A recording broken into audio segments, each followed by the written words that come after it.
Oh, we're live. Well, hello, Steve and Chutissa Bowman. And oh my goodness me, I'm so grateful to have a conversation with you guys. I asked you to do a little interview about one of my favorite books on the planet, Prosperity Consciousness. Can I just start with saying thank you so much for this book? You know, it just has changed. For me, it's not only about prosperity with money, it's the prosperity of possibilities. Can you talk to us about the book and the birth of it? And I have so many things that I'd like to talk to you about on this. Over to you guys. So one of the things with prosperity consciousness is what we find is that as we become more aware of the tools that are mentioned in prosperity consciousness, and we create that in our own life, the more the awareness that everything is abundant around us, and that awareness of abundance is an amazing place to be with, because it allows us, and we can only talk about us, it allows us to see possibilities that have always been there that we've never even considered, because we'd already had a point of view about how life should be and how things weren't as abundant and prosperous as we now know that they are. The thing about this book though, Rachael, I started probably about 12, 13 years ago. And when I started writing books, my first book was Conscious Leadership, and then this was my second one. And I don't write like what people see writing book as the way to make money, or writing book as the way to become famous, or to become to brand, or to be an expert. For me, writing book is a way for me to facilitate myself to be greater than what I have been willing to be before. So even when I started writing this book, it was about, what topic that would create and generate so much more in my life. And the topic was about, so what would it take for me to actually truly function from a space of possibilities and from prosperity? And this book, when we were we were looking to publish it, we went mainstream. So we went to iUniverse, who's so mainstream, big publisher. Yeah. Very form, structure, and significant. And that wasn't the title I wanted to use. Oh, wow. My title is about being prosperous, living a prosperous life, all those things. But they said, no, people just, no. We want to put it as prosperity consciousness, because during those times, there's so many people writing about prosperity consciousness. That was huge time, about 13 years ago.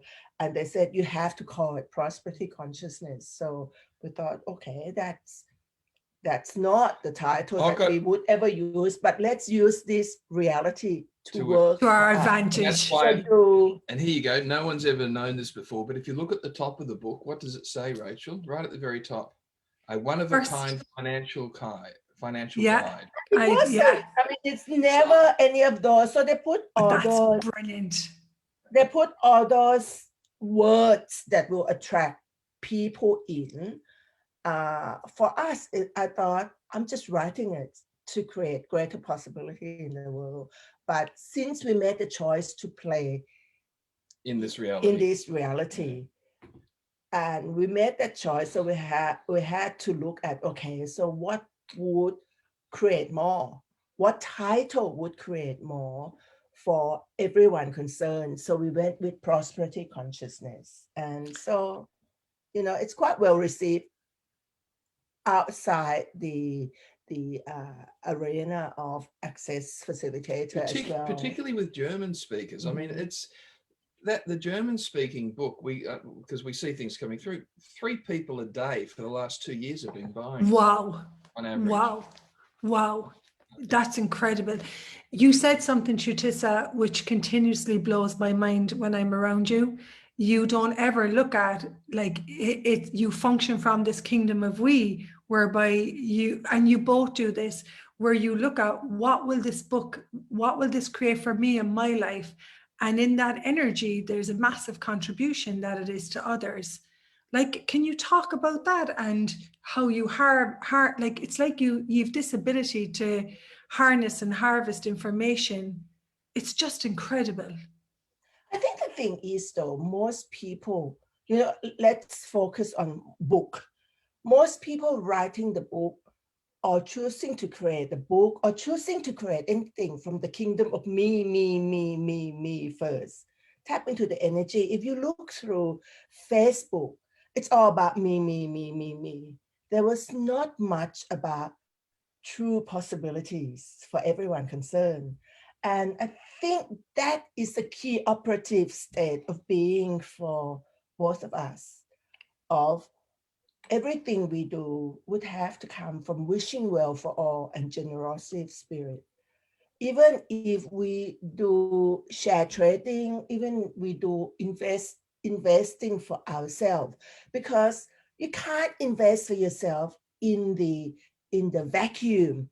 You can't go into the investment in the stock market, just think about you, me all the time, because you play in the big wide world. If you want the market to move in certain direction, or if you would like to do, like Gary said, need and tuck, when something tugging at you, that it will create greater possibilities. And when you make a choice to create something with that, you would have to make a choice for everyone concerned. If you just make a choice for the kingdom of me, how small is that? So that's an operative state that we make in everything. Well, the kingdom of me has to, by its very definition, be a judgment. Say more, Steve. You can't drop scarcity paradigm. And scarcity is a judgment. And so when you're looking at the kingdom of me, just me, what's going to mean? I need to make more money. I need this. I want this to occur. I want that to occur.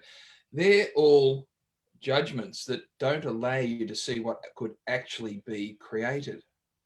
Exactly. Whereas the kingdom of we is more from the space of having no point of view, being willing to see what does turn up, wishing well for all, so therefore there is no judgment about scarcity in that. And from that, the gratitude of spirit, which allows you to actually be grateful for anything that occurs. If the stocks go up, if the stocks go down, I'm grateful. Now what else is possible? And the kicker is and now what else is possible? And this is why it makes Chutisa outstanding when it comes to share trading and working with the stock market, because no matter what happens, there's always another possibility. And she is an absolute master mistress and, of all of that. And I think the choice to always function from generosity of spirit has always been my operative state, because my mother always been that ever since. Her mother was walking, talking generosity of spirit. I didn't know this. And we've had many conversations. I didn't know this about your mom. Wow.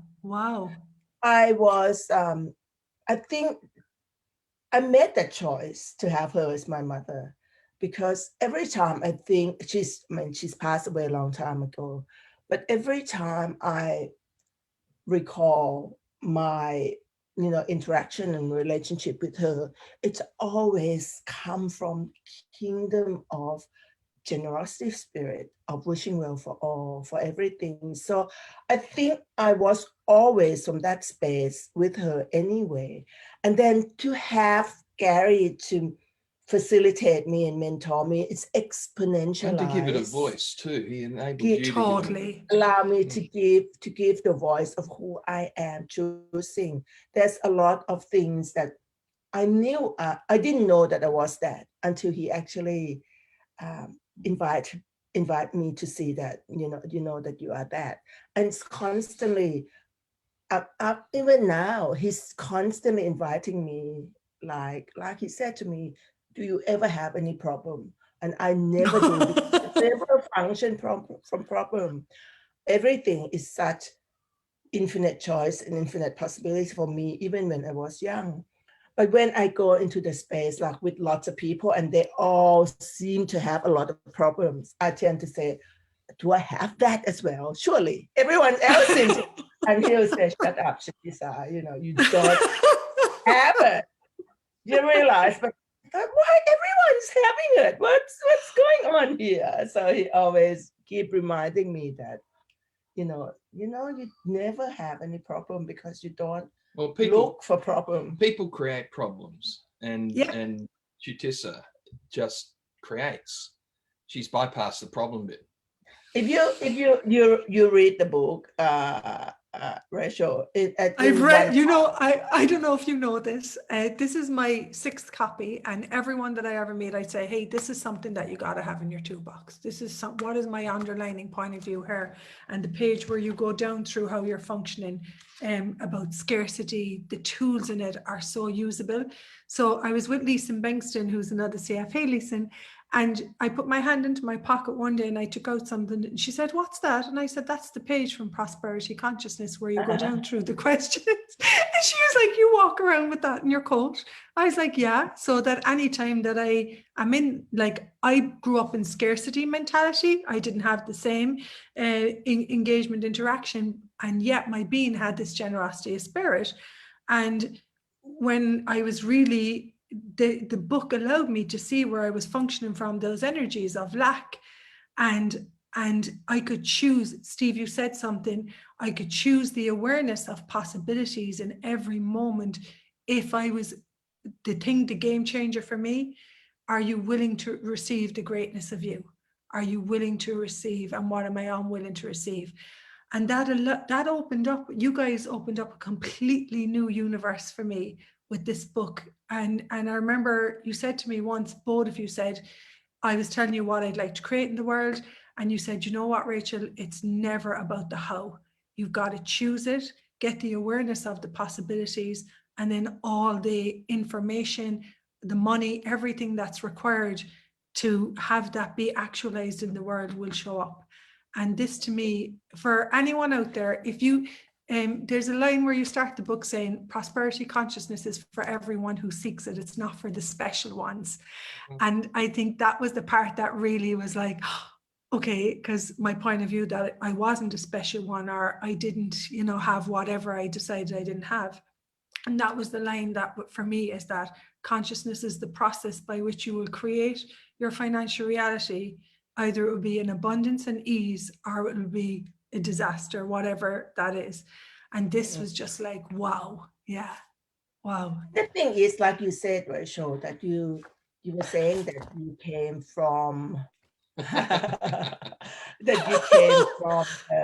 environment of scarcity, that you were not having the interaction and the people around you that were sort of facilitate or inviting you to be from the space of prosperity. But you know what, though? You must have that within you. Because absolutely. If you don't have that within you, you will look at the book and say, oh, rubbish. Dismiss. Right. You'd fight to keep your scarcity. So people who look at the book and say, look at the book and say, oh, rubbish. They couldn't even tap into within them that there are different possibilities. So for all the people who look at, and I think maybe I have to be grateful for the publisher 13 years ago and said, yeah, you need to keep that title, because it's create a lot of judgment for people as well. The title create a lot of judgment for people. Like prosperity, going back then, prosperity of a consciousness. But if you were consciousness, there was this point of view that you'd exclude money or it wasn't relevant. Exactly. So it's very smart. Yeah. Well, talking to you now, I'm realizing that, okay, when they said you have to have that title, it can create many judgment. And the judgment is that for people like you who said that I came from scarcity, but there must be deep down inside of you saying, I know that there are other possibilities.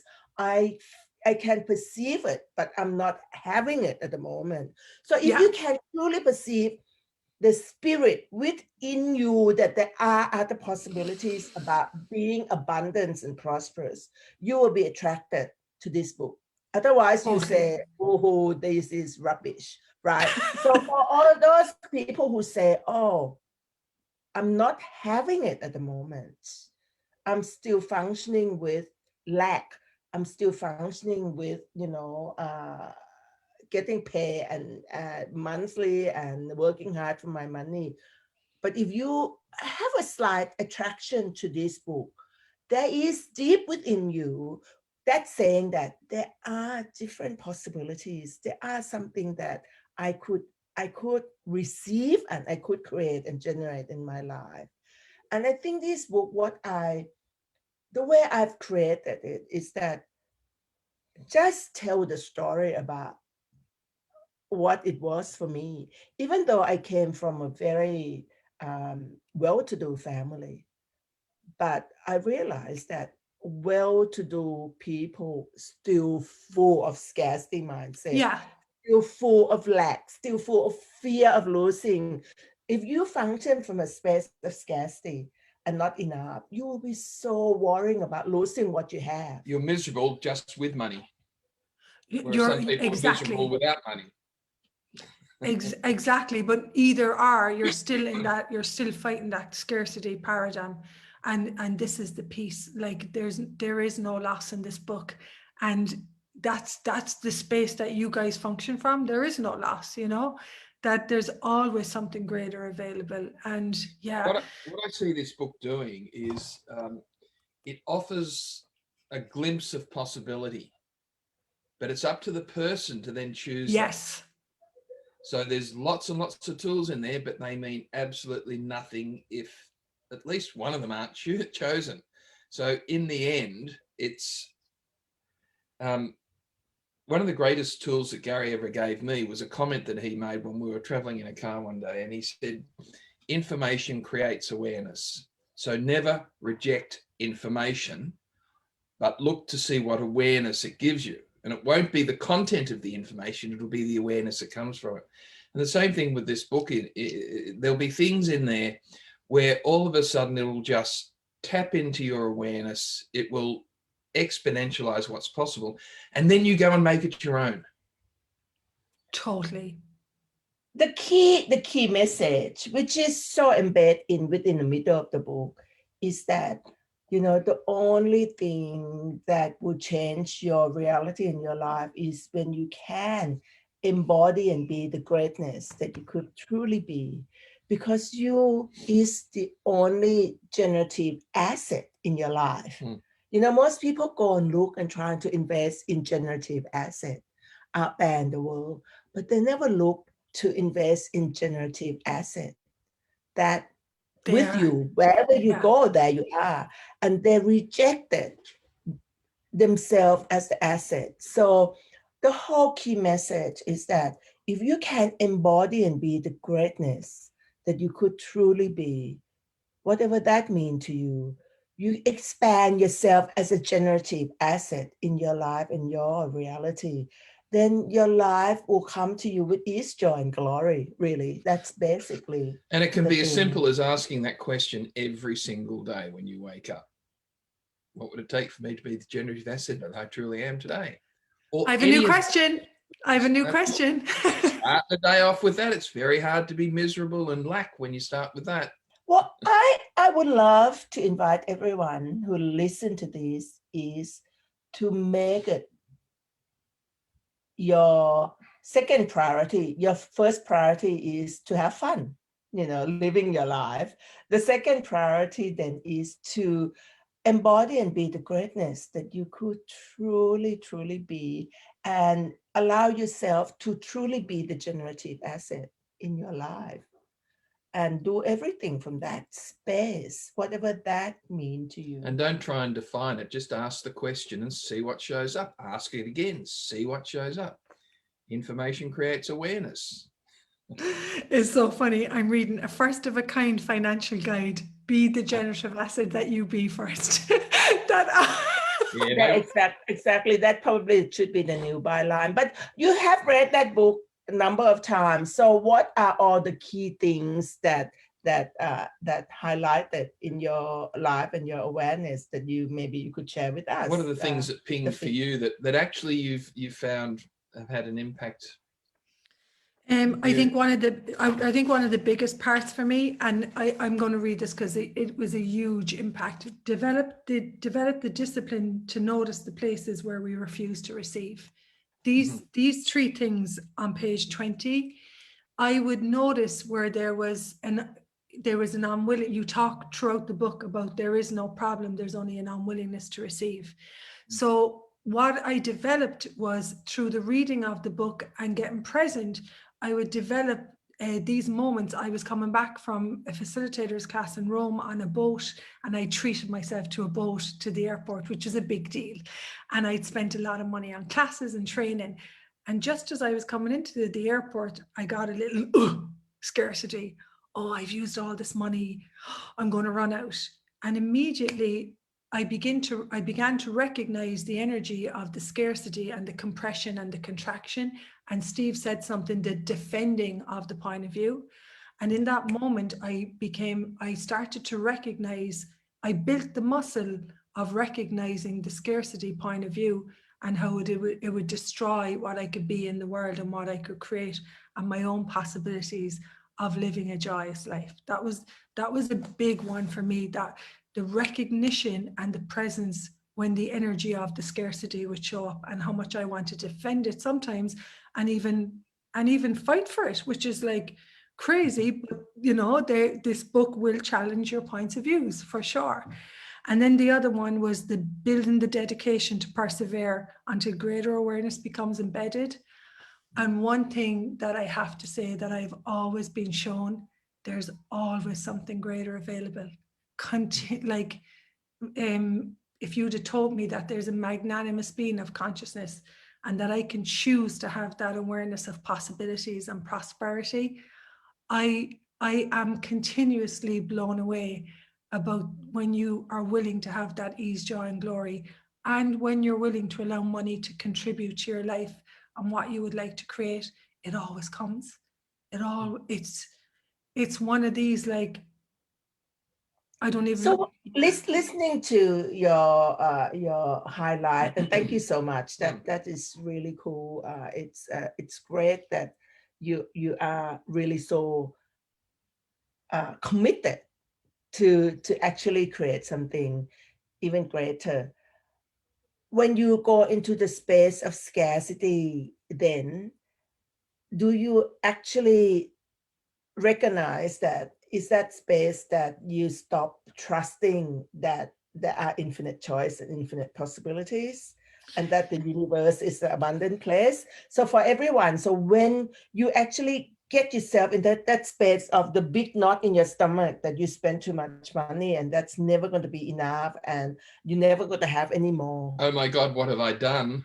Just stop yourself and catch yourself and say, am I truly not trusting that there are infinite possibilities in the world? Because if you truly trust that, that's infinite possibility and infinite choice. And if you truly can trust it from everywhere in your body, every cell, the universe is the abundance place, you would not go down the rabbit hole, because the whole world is functioning from scarcity. And like we all know, access, one of the mantra, who does it belong to? Because when you catch that and you thought, if you truly trust that it's infinite choice and infinite possibility, you would immediately know that that doesn't belong to you.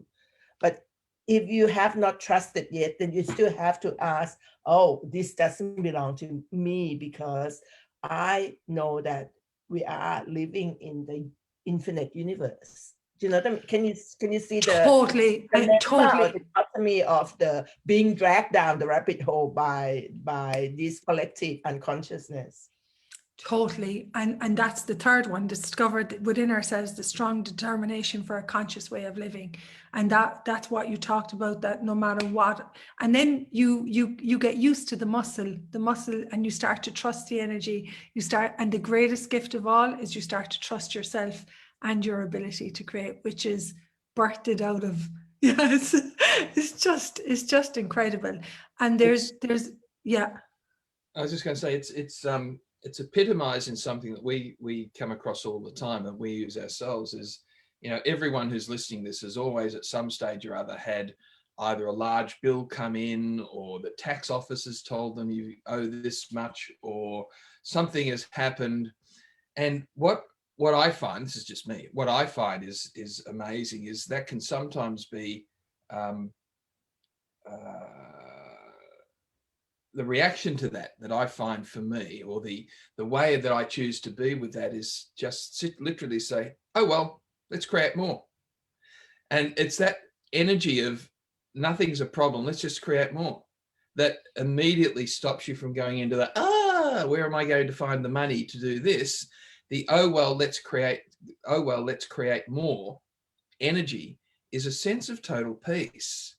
And then what that does is it kicks in the creative juices, and all of a sudden, all the things that have been out there trying to get your attention, saying, look at me, look at me, look at me, all of a sudden you're willing to receive them when you come from that energy of, oh, well, let's create more.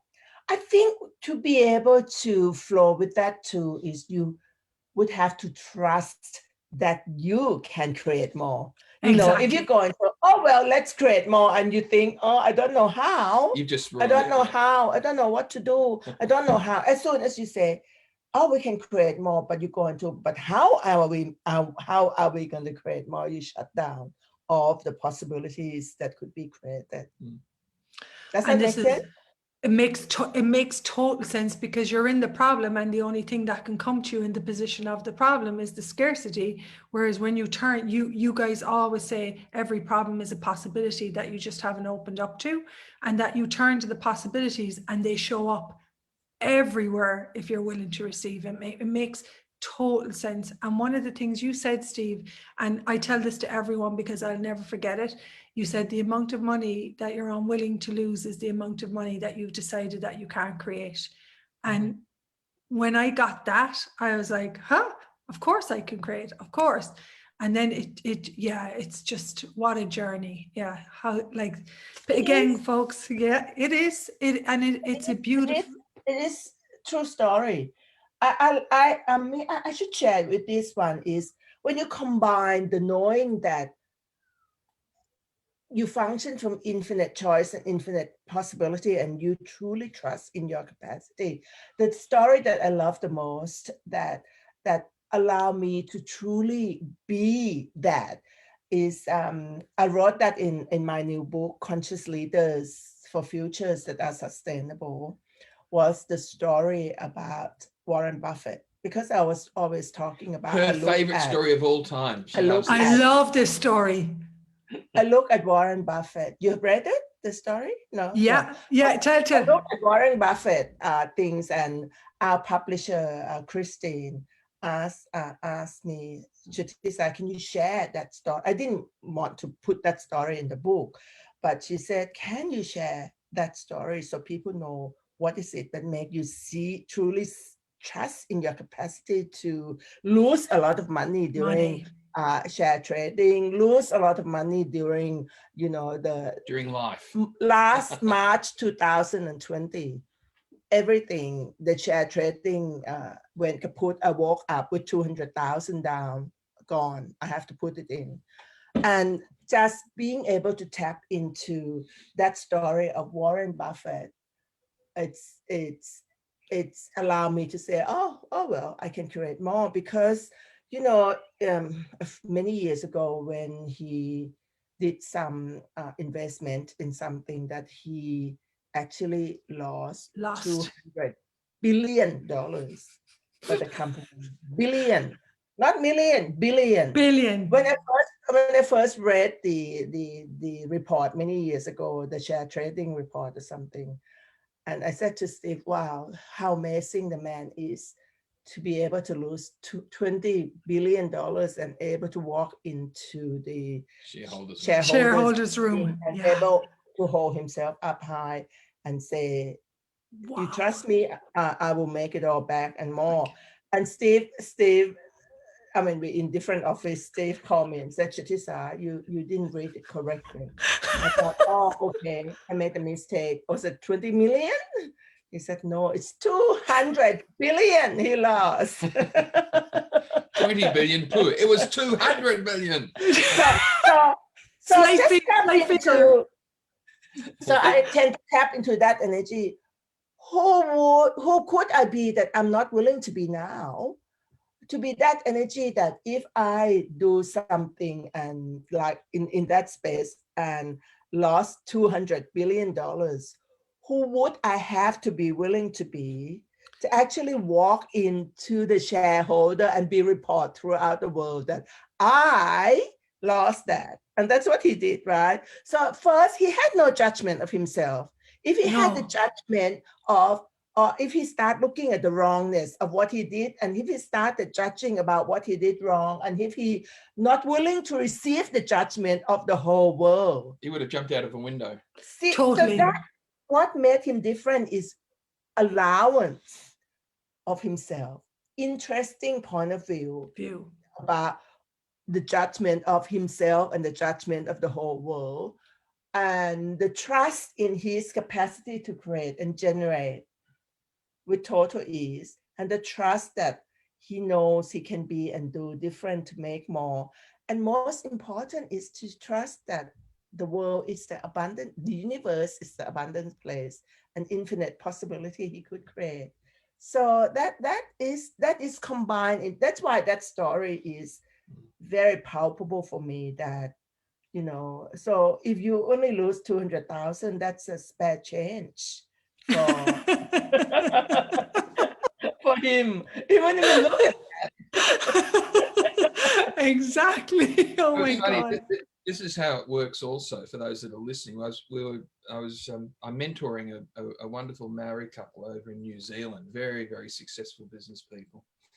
And just a couple of weeks ago, we were talking about generosity of spirit and prosperity consciousness. And they were talking about, one of them was saying, I'm not sure how we're going to afford this. And I said, well, hang on a second, let's just look at what you said.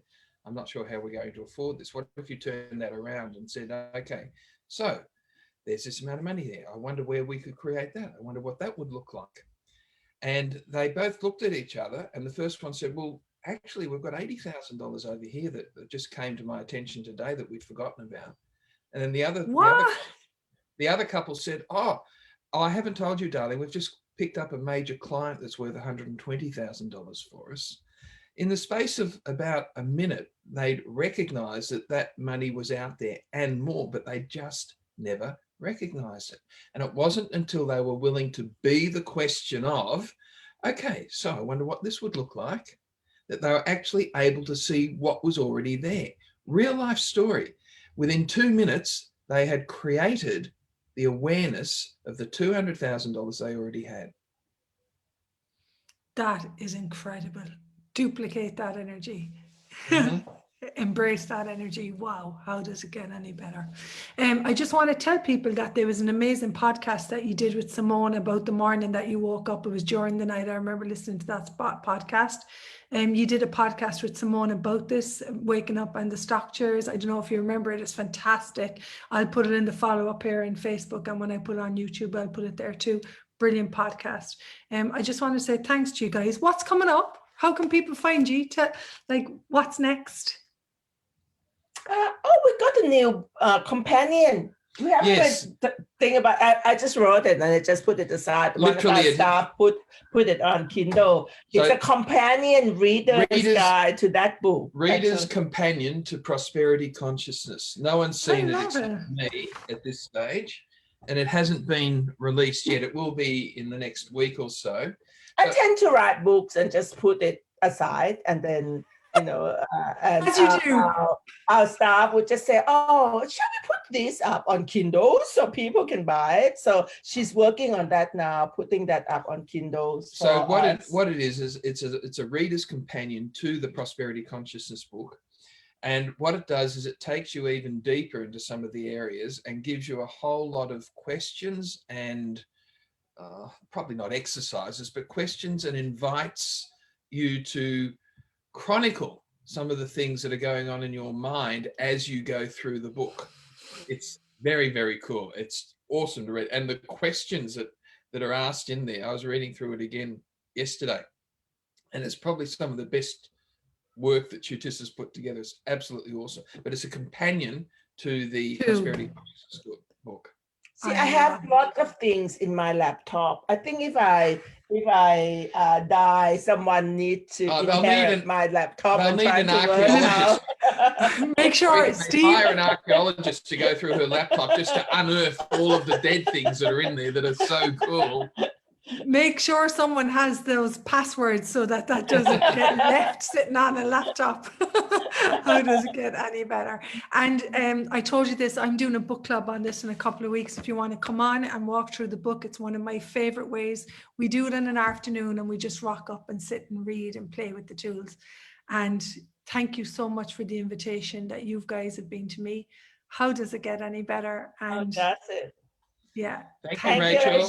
Have a beautiful day. Mwah. Thank and enjoy. Bye. Bye.